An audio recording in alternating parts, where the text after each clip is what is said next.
Hi guys, I am sorry I'm late. I was recording a video for YouTube, and when my camera was being used, I didn't see what time it was, and now I'm here. So thank you. Sorry. Finishing my smoothie too. I hope everyone is doing good on this. What is it? It's Tuesday. So yay. Tuesday the 15th. Tomorrow's my mama's birthday. And so I'm glad to be here with you. I look like I am both on Facebook and YouTube. So yay, technology. I'm here. I'm wearing one of my favorite Target t-shirts. As a girl with big arms, it's a little bit of a challenge because it wants to climb up and then get tight. But it's nice to have a little decorative on the t-shirt. I'm a t-shirt girl. I like comfort. Nisha was joking with me one time. She put on an outfit and she told me all this. She put on an outfit. She went up to Ken and she's like, I see why Kim dresses like this all the time. It's very comfortable. I think she was wearing like a pair of yoga pants and a t-shirt. I was like, yeah, it's comfortable. Of course, she looks like 10,000 bucks in everything. So it's good. It's good. Hey guys, I had quite a week. You guys, I just got off the phone with the franchise tax board because they said they didn't receive some document from 2018. Do you know how hard it is to talk to somebody from the tax board? They were very nice, but you know how hard it is to get in touch with it? Oh my God. Kept disconnecting them. It took me 4 hours. So everything got all late today. Okay, anyway, but it all worked out. He's like, oh no, we have that. It's like, why'd you send me a notice? It's like, I don't know. Okay, could you confirm it makes your heart beat a lot when you're like, what did I do wrong? Anyway, there was just something was misfiled. Apparently it is corrected now, but anyway. All right, Linda, can you explain what? Yes, and maybe. But what would you like me to explain? Hey, Michelle. Hey, Karen. So I literally just here. My phone is attached to my ring light over here. I just did a video on thyroid. Just a quick one. Because it's kind of like, oh yeah, you can ask me a question about thyroid, and I can share what I know off the top of my head. And so I did that. But then what I made a promise in the video was. What I'm going to do is bring on a couple of experts on thyroid over the next few weeks on my YouTube channel to fill in the gaps. It was very challenging. This is hard, you guys. There's somebody out there who made a video about keto wrecked my thyroid. And I don't want to be mean. Like, I want to be nice and supportive. Because we all say things that later that we might be like, well, was that right? But then now all these people are freaking out. And I'm like, well, please stop freaking out. It doesn't work that way. And so it's hard. So I tried to say, like, here are some things that have been said by someone I'm not going to talk about in the video. It's hard. You don't want to be that person. You don't want to be mean.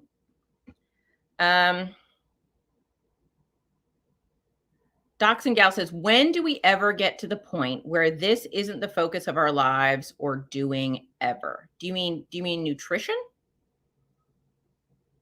Docs and Gal, what do you mean? Sorry. If I know what you mean, I'm happy to talk about it. I just want to know that I'm talking about the right thing. Yeah, Michelle, my cortisol. Yeah, I needed that. You know, although when you get on the phone with someone and they're kind of nice and then you make a joke and they laugh and you're like, okay, it's going to be okay. It's going to be okay. Humor saves me in most situations. I'll make an assumption, Docs and Gal. When do we ever get to the point where this isn't the focus of our lives? So soon, hopefully, right? Hey, Carnivorous Angel. I focus on this topic because it's my job. It's what I do. So I always focus on health, wellness, nutrition, all of that. I think that's going to be the focus of my life. It does not have to be the focus of all of your lives all the time. Now, you do have to be a healthy human. Hey, Indigo. Hey, Neely, right? It's Neely, right? Not Indigo, Neely. Hey, Neely, did you know I grew up down the street from a Neely? I did. I had a neighbor girl, a Neely, a little blonde girl. She said, I'm just been thinking all the time that I need to be thinner, that it's all consuming, like, will it just be part of every day and it's part of who I am and not my focus. Okay. So, good question. That is a question that only you can answer. You at any time can stop fixating on your weight, no matter what your weight is.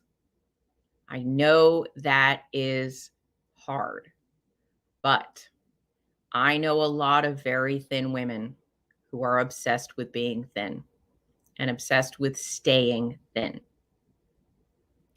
So more than anything, docs and gal, I'm going to say that's a choice that you have to make.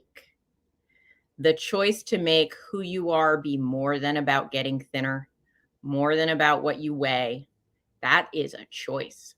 Because I can tell you, if you never make that choice, no matter how thin you get, you will always be tortured by it.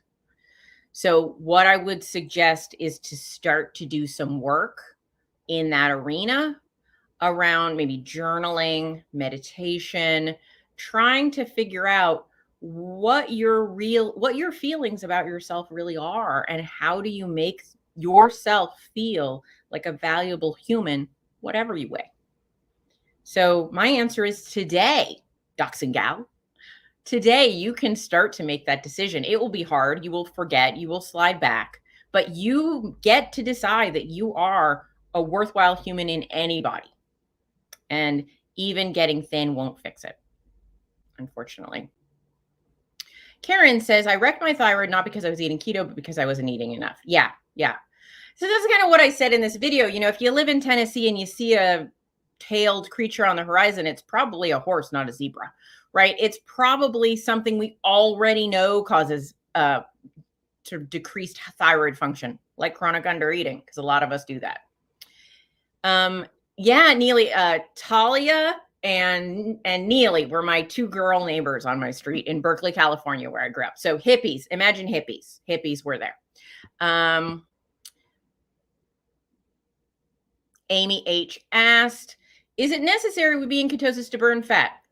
No, it is not. You can burn fat without being in ketosis. Lots of people lose body fat on not ketogenic diets. So no, ketosis is not necessary.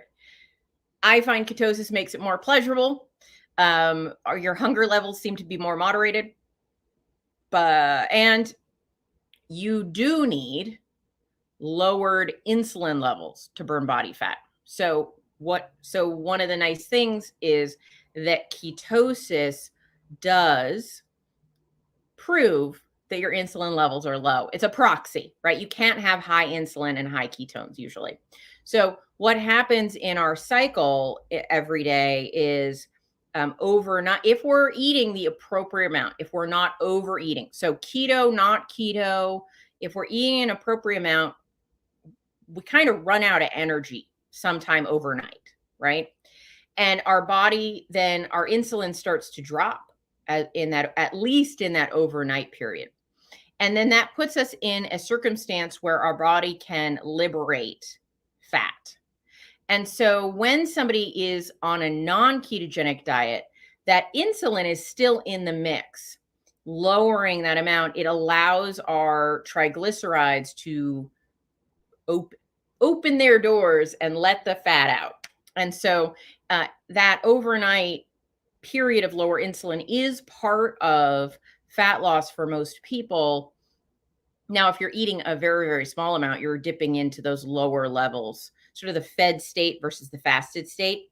When you're in the fed state, which means you fed recently and enough and of the right macronutrients, you're in a state where your body is more in a hold position on energy partitioning, they call it. And insulin tends to control that energy partitioning. But no, you can lose body fat and not be in ketosis. Absolutely. Linda says, can you explain how diet soda affects your triglycerides and cholesterol levels? I don't know that it does. If it does, I'm not in touch with her anymore, but my mom still knows the Barlevs, Talia, and they were closer to Neely's parents. Gosh, what was Neely's last name? I don't remember. So maybe I'll see if she's around. She'd be around, I think you might be younger than me, but she'd be like maybe 40, 43-ish. Anyway.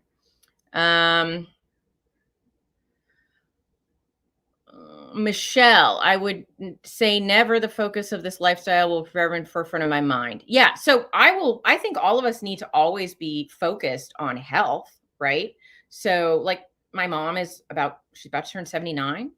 And every once in a while, she's like, God, this being alive thing is very time consuming, right? Like the doctor's appointments and the going to the gym and the taking a walk and getting good groceries. That is being alive. I mean, that's what we do. It's just work takes 8 hours or longer. Life takes time. Being healthy takes time. So, but I think what was being spoken to earlier was the mindset stuff. And that you got to work on or it never goes away. And trust me, you don't want to be an 80-year-old who thinks your life would be better if you lost those last 5 pounds. You really don't. So work on it now.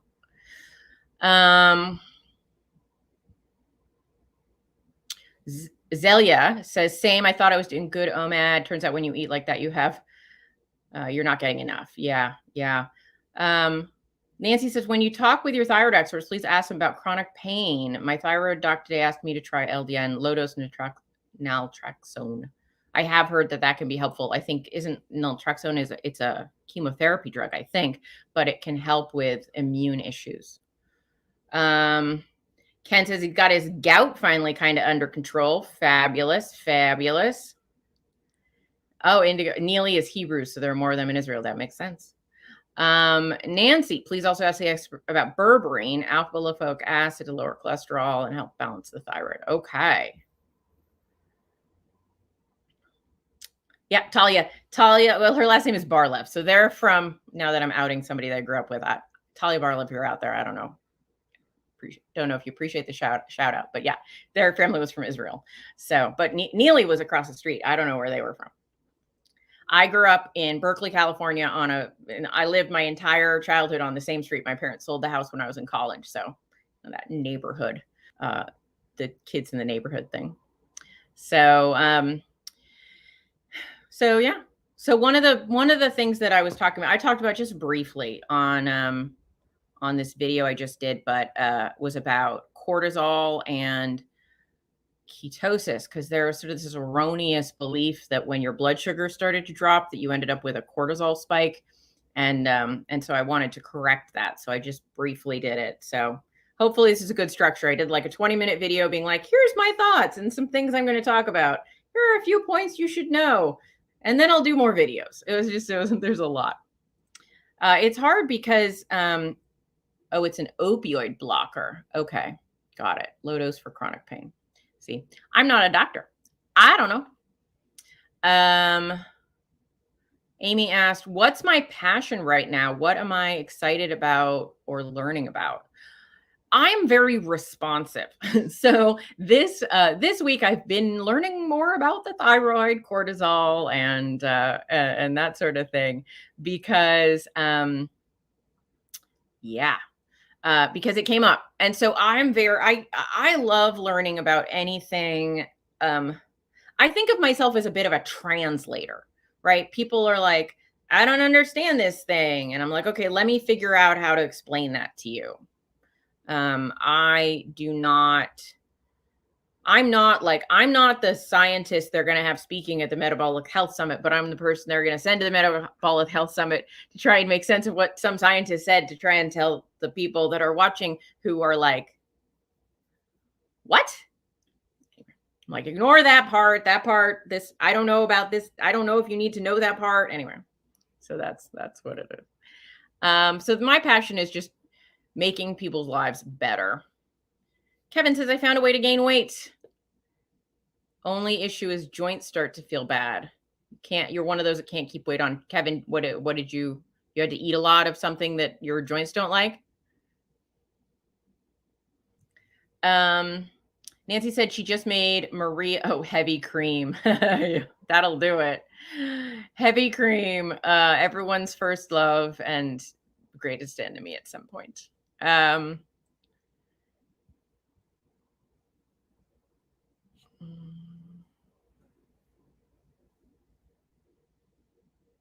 Nancy says, do I want to go to the Metabolic Health Summit with you? Well, it's not that far. It's in Santa Barbara, Nancy. So I will be going. Amy says, could you please explain how your body processes glucose versus fructose? Oy. These are things I need to reread before I start talking about them. But I can say that so sucrose is a combination of fructose and glucose, and those split apart. And glucose can be used for immediate energy uptake, right? Blood glucose. And then fructose has to be processed by the liver for energy. And so different is the answer. But it kind of depends. So you can use glucose for immediate energy. That's why a higher fructose containing food actually doesn't raise the glycemic index as much, because it's not glucose. And yet higher fructose can still cause issues in the liver and or in other metabolic pathways. So high fructose is generally not smiled upon. However, there could be an argument made for fructose in fruit bound to fiber not being the thing that we should be afraid of, to the degree that we are not going to consume giant doses of fountain sodas with high fructose corn syrup. Anna, glad you could make it.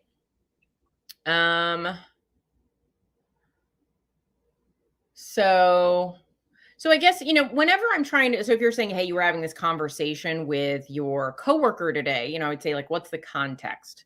Does it really matter about the pathways? If you want to go like a deep dive on it, Peter Attia has a podcast called The Drive, and he had a fructose expert on The Drive.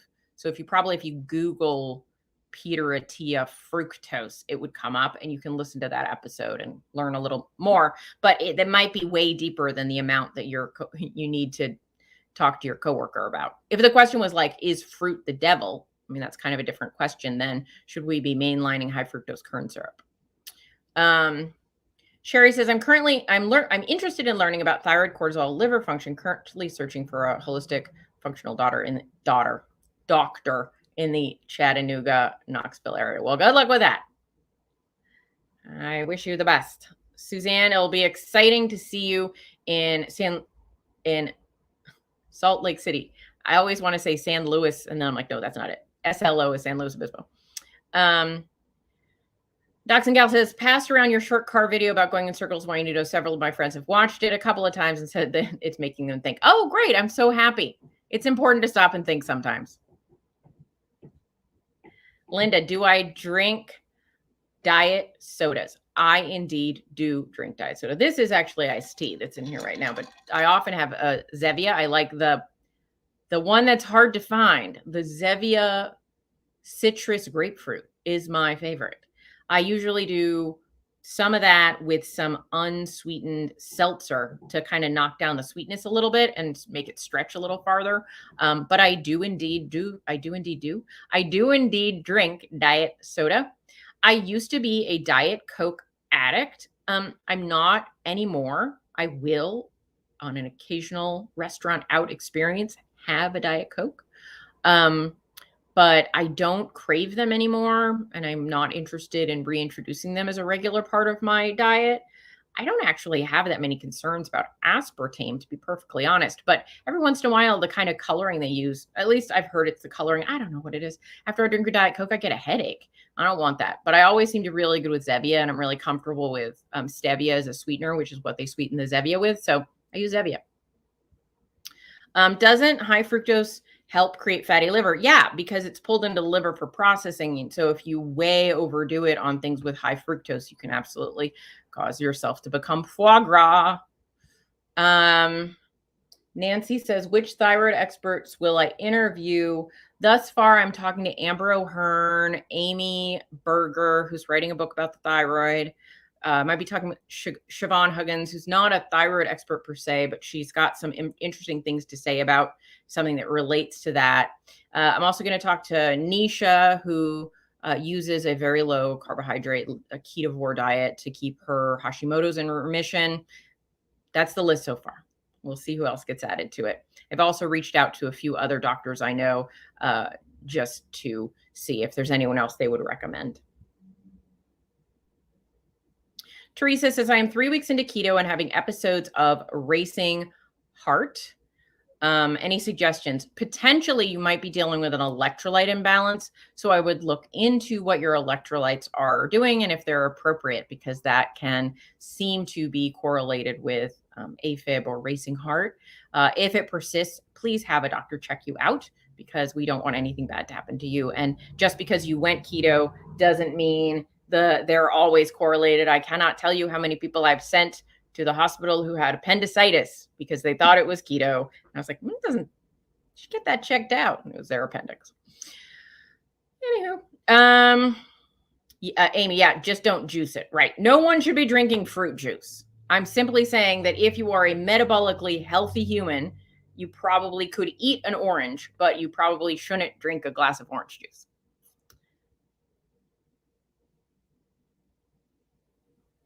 Cheryl says she's looking for a keto doctor or a dietitian in Orange County. Orange County, you should be able to find that, I think. I know that there's Dr. Lenskis, Brian Lenskis in San Diego, I think.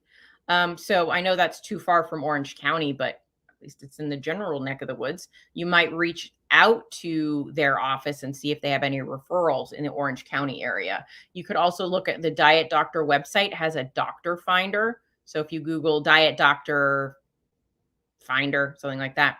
Debbie says my recipe on the website. Let me go to my website right now and see if it's there. Okay, I went to kimhowerton.com. That's my website. It's loading. I clicked on the word recipes on the top right corner. And the recipe that comes up is pumpkin protein pancakes. So if you have a different experience when you do that now, I would be surprised. So go to kimhowerton.com and then click the button that says recipes. Hey, Ken, how's it going? It's good to see you. Your picture. Nancy, am I coming to Low Carb USA in San Diego in August? I am not sure about that one yet. I will let you know. Joy says, I lost body fat using the PE diet by Ted Naiman, started keto, then went low carb, then started resistance training, switched back to the PE diet and lost even more fat. Great. Whatever works for you is super important. I think those of us that are in a pretty metabolically healthy state and are able to sort of modulate our eating better, that sort of PE protein to energy approach can be very effective. So for those of you that don't know, Ken, would you like me to talk about anything specific? You can put it in the notes. I'm happy to talk about it. But the PE, that's Ted Naiman, not Ken Berry, but Ted Naiman. It's protein to energy. So the idea in that is that there's protein, which you require as a macronutrient for your body's structures. We need protein to rebuild all of our cells, keep our muscles happy, just to be a functional and connected human. Then we need fat or carbs as our energy source, right? So protein and energy, fat and carbs can both be used to fuel our bodies as the energy source.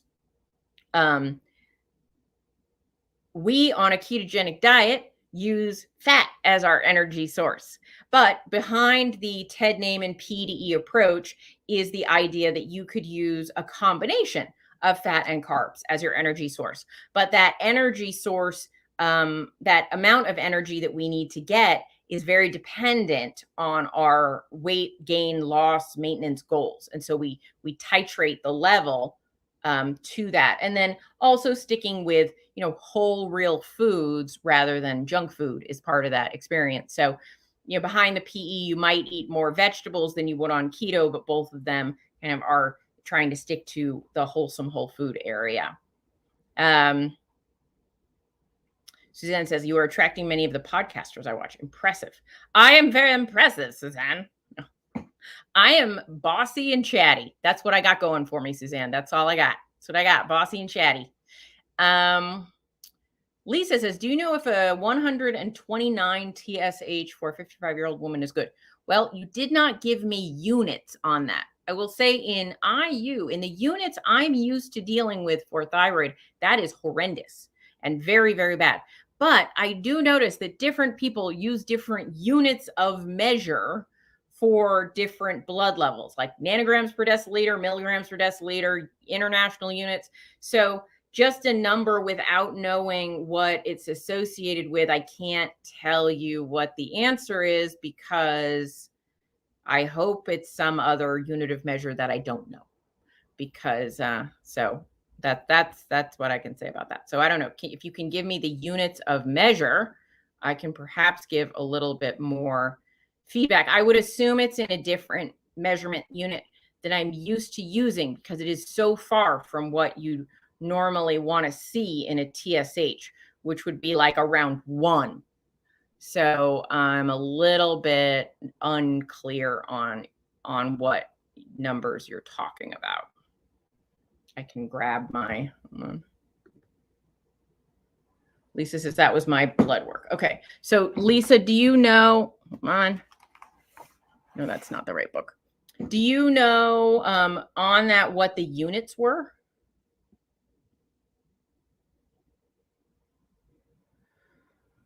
Just looking for something, guys, on my computer.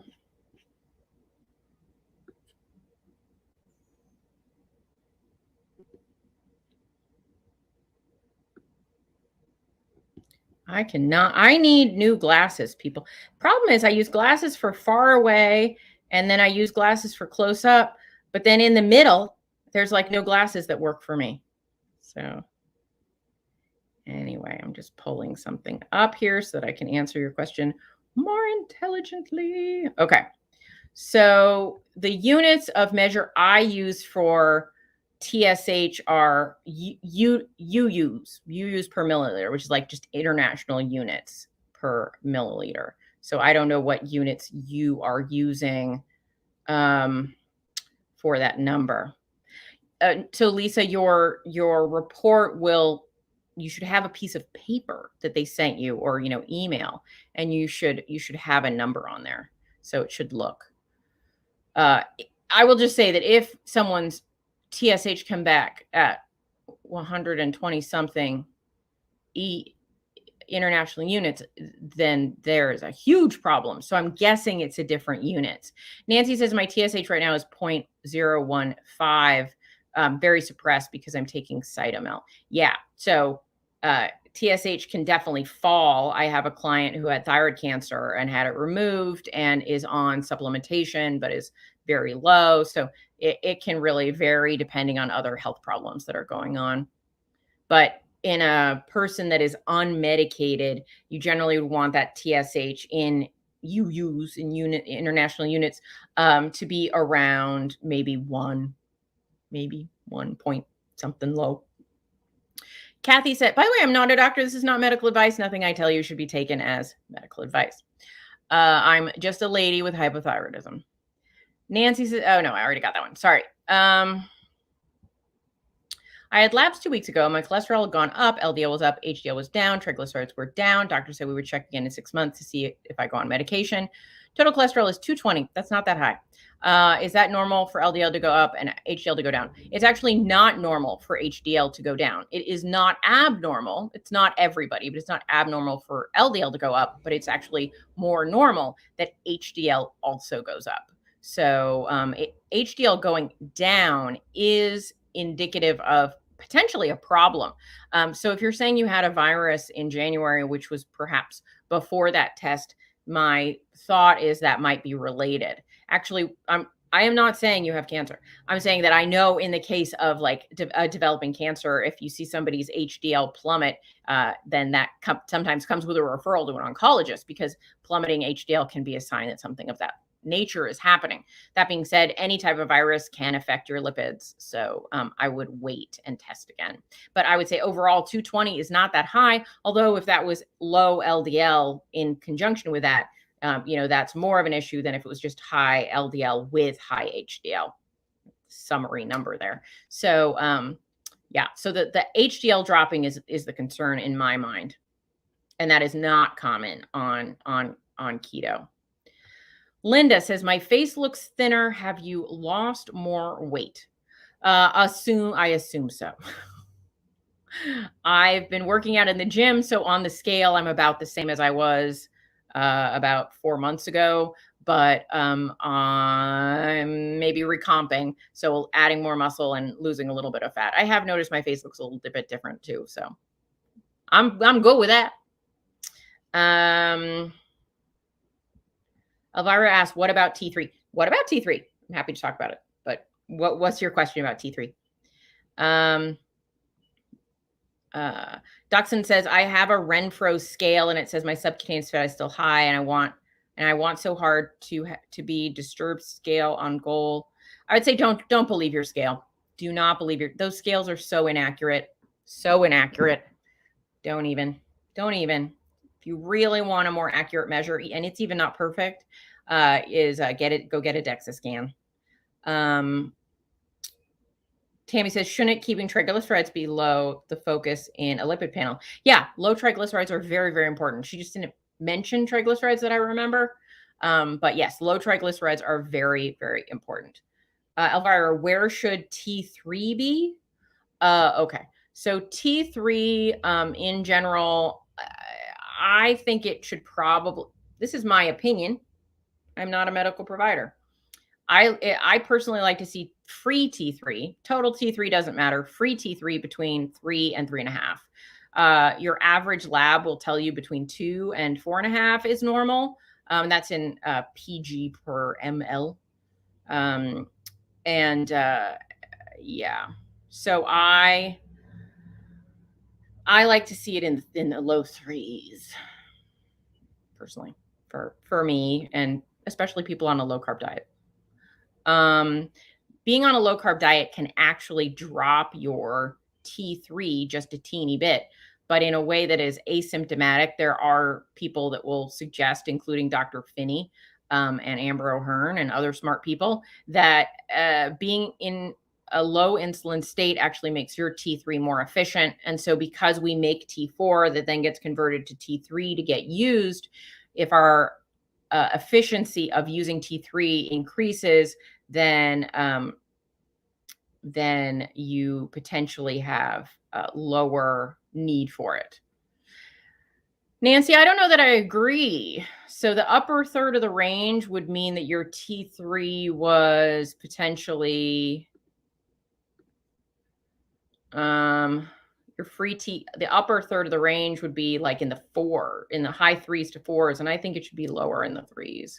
But that's, again, taking into account that we often see slightly lower T3 on a ketogenic diet. So there's a lot of discussion around there. I will say the standard range, if you go to LabCorp, is going to tell you that you're good anywhere from 2 to 4.4. So, what you think from there kind of depends on your experience. I know that Dr. Barry and I, in our lab book that we're writing together, have optimal on that low 3s end.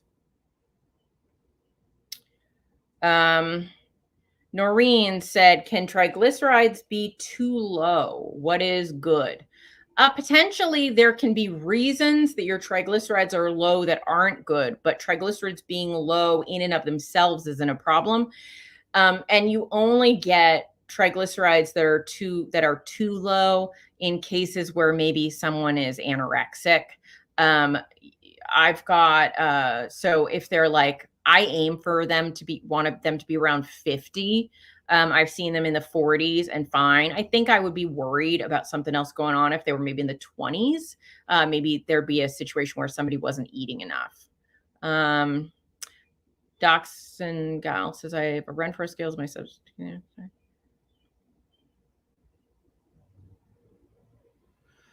So yeah, I mean, at 5'4", I would say potentially, if you want to look at what's an appropriate body fat level, somewhere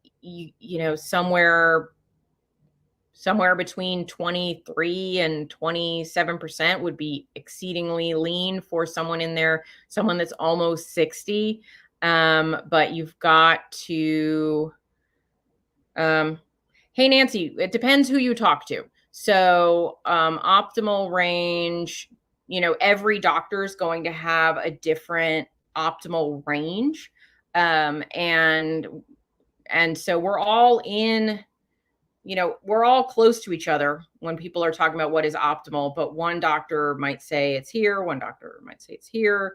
And I know that when Dr. B and I put our lab book together, we were talking about probably like the low 3s to mid 3s being the optimal range. So it sounds like just a tick below what you're saying. So very, very, very close, very close. So Docs and Gal, I mean, it sounds like you're spending your time fixating on numbers instead of fixating on how you feel and how you function, and is your life good, and can you do the things you want to do, and are you fit enough to pick something up off the ground that's heavy? Can you put your groceries away? Can you put your your luggage in the overhead bin? Can you walk a couple miles if you want to? Can you are you eating in a way that you feel good? Does your skin look good? Are you not hungry all the time? Like, how do you feel?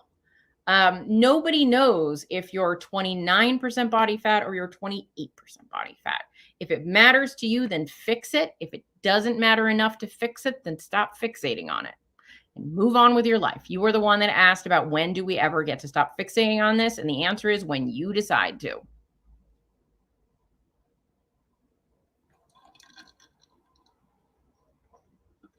That was Bossy Kim. All right, let's see. Are there any questions I missed? I'm a little warm today. Literally, it's just warm in here. I'm getting a little pink.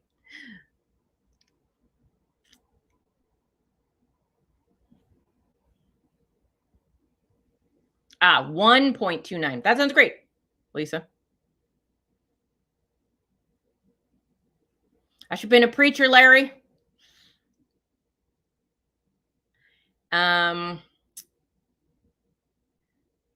I'm glad you like Bossy Kim. Bossy Kim. She's in there.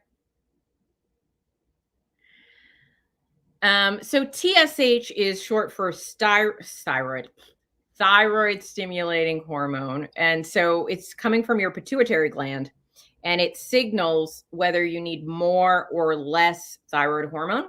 So when it's out of range, it's either telling your body to make more T4 or to make less T4. So it's the signal that then sends the message, we need more, or we're hungry. Not about hunger, but like we're full or we're hungry. We need more or we need less. And then the T4 responds.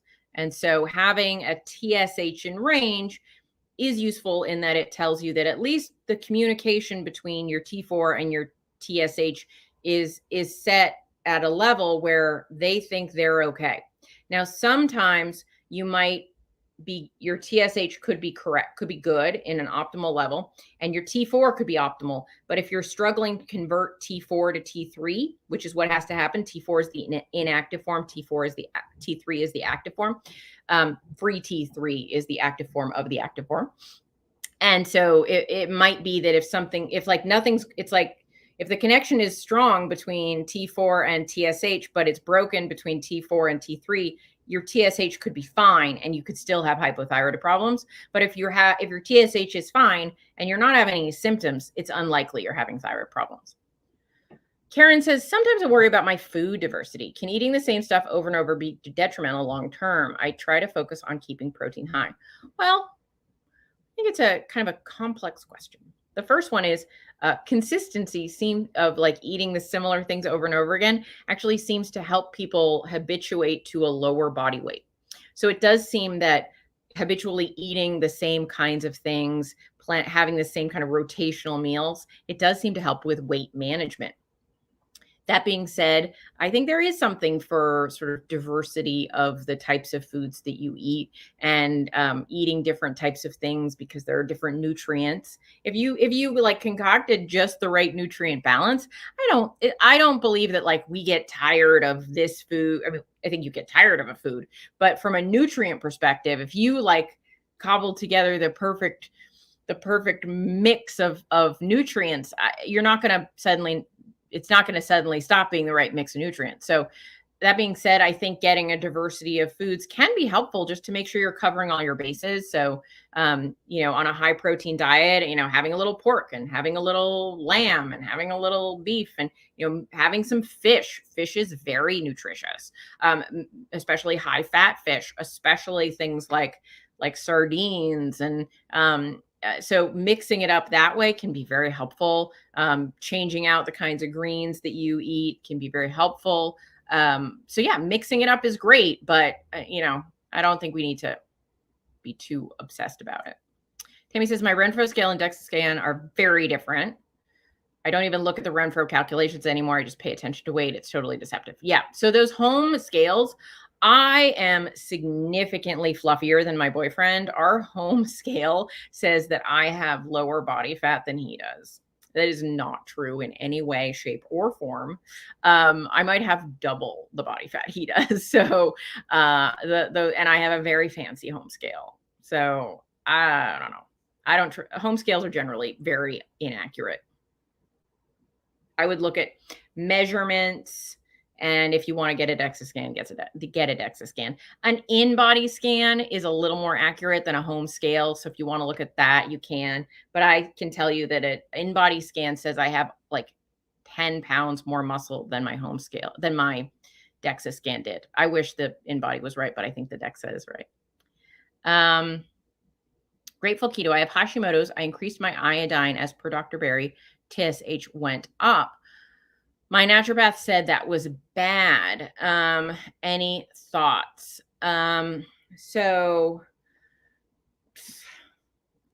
gosh, I can't really weigh in on that too deeply. I think TSH going up in and of itself is generally a bad sign. It is true.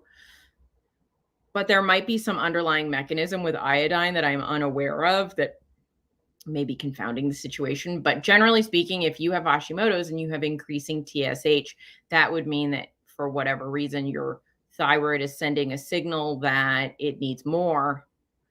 So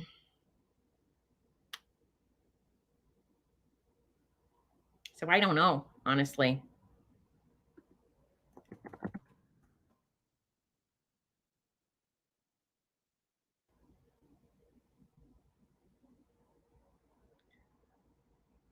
I would follow up more with your doctor and discuss the different levels. And I would also potentially, you could experiment and have less iodine and see what your TSH level does. And then never just test TSH. Always test a combination of TSH, free T3, free T4, reverse T3. And if you have Hashimoto's, you want to test the two Hashimoto's antibody test, TPO and TBG. So never just run an isolated TSH. It doesn't have enough information for you to pin things down with. Hey, Kim, welcome to the last part of the call. I know, sorry if the time change messed those of you up that live in Phoenix or Arizona. Docs and Gal says, Tammy, no DEXA scan close to where I live. Yeah, I mean, it's not essential. I mean, the reality is you are what you are and in the body you're in. And even knowing how is it going to change things for you if you know you're 31% body fat or if you know you're 27% body fat? You still are going to look exactly the same. You still are going to function exactly the same. If you're not happy with the way you look, you're not going to be happy with the way you look, knowing that it was a different number than you thought it was. So while DEXA scan is more accurate and it can be helpful for making decisions, if you think your problem is that you're just not happy with yourself because you're fixated on your body, I don't know that knowing a number is going to help fix that so much as working with your brain to try and get yourself to a place where you're happy with where you are now, even if you want to be somewhere else in the future. Joanne, is my course open? It will be open at the end of the week. So my course Keto Unstuck will be open at the end of the week. In fact, if you went to any of the buy links in the past, it's still there. You could probably buy it now, but I have not officially put it back out. So, but at the end of the week, Keto Unstuck will be reopening for the April session. It's a 3-month session where I help you work through any of the places that your keto got stuck and try to unstick them. So that is opening. It's April, May, June. It's a 3-month course. Barbara mentions that zinc and D3 plus iodine might be also beneficial. Yep, all good things to take for various things. Oh, Tammy, thank you. I appreciate it. Best course ever. I really appreciate it. I'm there with you. You get a weekly coaching session. You get recipes. You get support. People are very supportive. Get lifetime access to the calls to watch and rewatch. So I think it's a game changer for a lot of people. Thanks for asking, Joanne. Kim asked, do you think fermented foods are a thing? Well, I think fermented foods exist, if that's your question. I don't see much of it. I stay pretty much carnivore, have no desire to have them, but people swear by them. So the reason that people like fermented foods is fermented foods are probiotic, right? So they're pre and probiotics. And so a lot of people really like the possibility that they might make their gut healthier. And there does seem to be some evidence that eating a lot, you'd have to eat a fair amount, but a lot of fermented foods might be beneficial for some people having gut issues. At the same time, if you have any histamine issues, they'll be entirely the wrong thing to eat. So it kind of depends if you're attracted to them and how you feel after you eat them. If you feel terrible after you eat fermented foods, I would suggest not eating fermented foods. If you feel better and your digestion is better after eating fermented foods, I would say include some fermented foods in your diet. We're all very individual about how our bodies respond to different types of foods. Some of us do better with a little more leafy greens. Some of us do better with a little less leafy greens. I can't talk today. If you have no issue or desire, say, great. Thanks for your information, and move on. You don't have to eat what somebody else told you to eat ever. Tammy says your info on metabolism and your guidance for personal adjustment is a game changer. Well, thank you so much. Yeah. So one of the things that we work on is periodization. We do nutritional periodization, which means you're going to be in a fat loss phase for a while. You're going to be in a maintenance phase for a while. You're going to be working on your metabolism, improving your metabolic rate. And another one, we're going to work you all across the field of getting into better health over time. Even got Tammy to start working out some more. So, we really address the issues. I don't push anybody. I'm not your mama. I am your support. I am there for you for your questions. And if you don't get on top of what you're trying to get on top of now, it's still there with you for the future. Noreen says, I've been keto carnivore for 2.5 years, lost 40 pounds. Feel good. Triglycerides, last blood work last Friday was 41, down from last year, 75. Yeah, I wouldn't necessarily be worried about 41. Like I said, if they were down in the 20s, I might wonder what's going on and look at if I'm under eating. Potentially, there's just a certain amount of triglycerides you're going to have just from being properly nourished. But again, I'm not a doctor and I can't really report on problems, but generally speaking, if you're very, very low carb, mostly carnivore, you very well might see your triglycerides down in the 40s. Tammy, good job, Tammy. Worked out every weekday so far. I'm so proud of you. I'm so happy for you. Good job.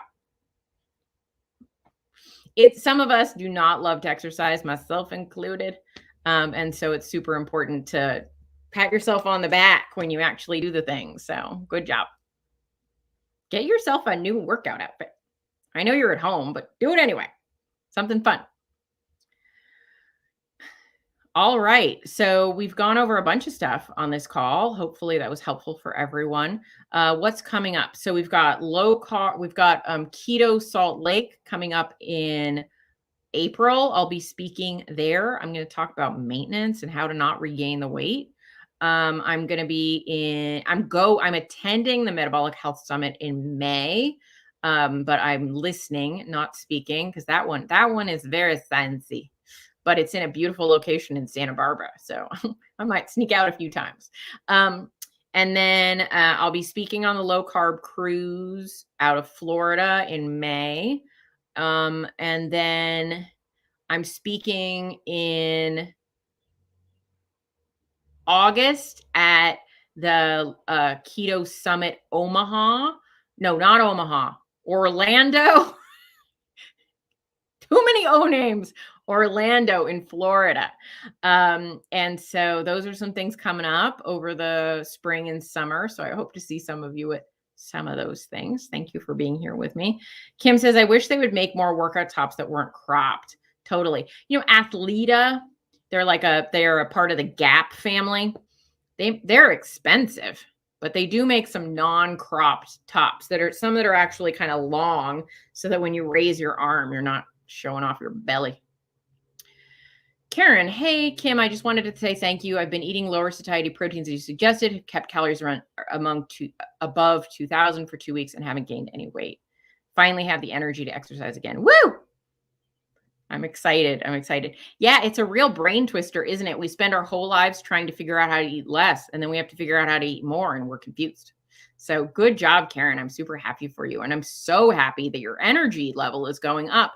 It's crazy. I got a woman in my, I feel like I was just about to say at one time at band camp. No, I have a woman in my current coaching program who was eating very little and hadn't been able to lose weight at all. And we just kept pushing her food up. She's lost like 15 pounds all of a sudden. It's so incredible. I'm so happy for people. I'm not saying that eating more will make everybody lose weight. However, if you've done a doozy on your metabolism, getting your food intake up will give you a lot more energy, which will result in more fat loss eventually, at least. So I just want to say, like, I really want to dedicate part of my future to making sure people are eating enough instead of eating too little, because we all deserve to be properly nourished.